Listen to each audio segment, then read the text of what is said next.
Hi అండి, అందరికీ welcome back to Aman Reddy హబీషర్. ఈరోజు మీకు చిన్న రెసిపీతో మీ ముందుకైతే వచ్చేసాను. సింపుల్గా టమాటా పచ్చడి ఎలా చేయను.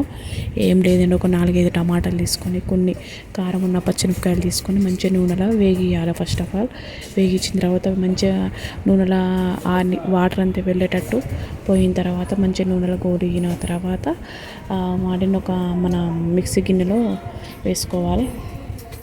మిక్సీ గిన్నెలో వేసిన తర్వాత వాటిని కొంచెం చల్లారినాక మిక్సీ పట్టేసుకోవాలి. అందులో మనకు సరిపడా అంత కొంచెం ఎవరికి అవసరం ఉంటే వాళ్ళకు సరిపడా అంత మనం మిక్సీ గిన్నెలో అయితే వేసేసుకుంటున్నాం. చూడండి, కొంచెం కొన్ని వేసేసుకోవాలి. మంచిగా ఆయిల్లో మంచిగా వేగనివ్వాలి. అది వేడి ఉంది, కొంచెం చల్లారిన తర్వాత మిక్సీ పట్టేసుకోవాలి. లేకుంటే కొంతమంది రోట్లో కూడా దంచుకుంటారు. అట్లా దంచుకుంటే ఇంకా చాలా యమ్మీగా టేస్టీగా ఉంటుంది. మనకు అవసరం కావాలనుకుంటే కొంచెం జీలకర్ర, కావాల్సినంత కొత్తిమీర, కొంతమంది పుదీనా, లేదు మనకు కావాల్సినంత సాల్ట్, ఉప్పు వేసుకోవచ్చు అన్నమాట. అలా పట్టేసుకొని సింపుల్గా రెడీ చేసుకోవచ్చు. ఒక 5 minutes 10 minutes రెడీ అయిపోతుంది టమాటా పచ్చడి. అన్నీ మసాలా లేకుండా ఏం లేకుండా ఇలా ట్రై చేసి చూడండి. చాలా అంటే చాలా బాగుంటుంది.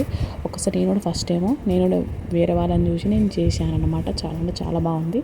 కారం క్రిస్పీగా చాలా బాగా కుదిరింది. మీకు నచ్చినట్టయితే ఖచ్చితంగా లైక్ చేసి షేర్ చేసి సబ్స్క్రైబ్ చేసుకొని మీరు ఒకసారి ట్రై చేయండి.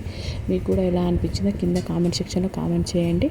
ఇంకో చిన్న రెసిపీతో మీ ముందుకు వస్తాను. బాయ్. ఖచ్చితంగా సబ్స్క్రైబ్ చేసుకుని మర్చిపోకండి. ఆమన్ రెడ్డి